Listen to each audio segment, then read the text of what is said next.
এই যে ভাই শুধু আলট্রা ভিউয়ার লিখে সার্চ দিবেন, এরকম লিঙ্ক আসবে। সবার উপরে যে লিঙ্কটা ওইটাতে ক্লিক করবেন। দেখেন আমি ক্লিক করতেছি, এই যে এরকম ভাবে চলে আসবে। আসার পরে এইখানে ক্লিক করবেন, এই যে ইনস্টল নাও দেখছেন, এই যে এখানে ক্লিক করবেন, এই যে ইনস্টল নাওতে ক্লিক করবেন।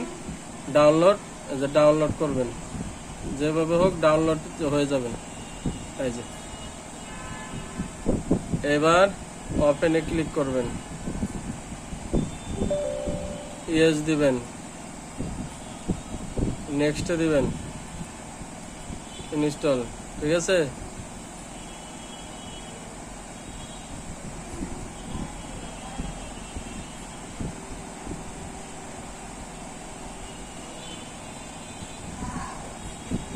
এই সেট আপ হওয়ার পরে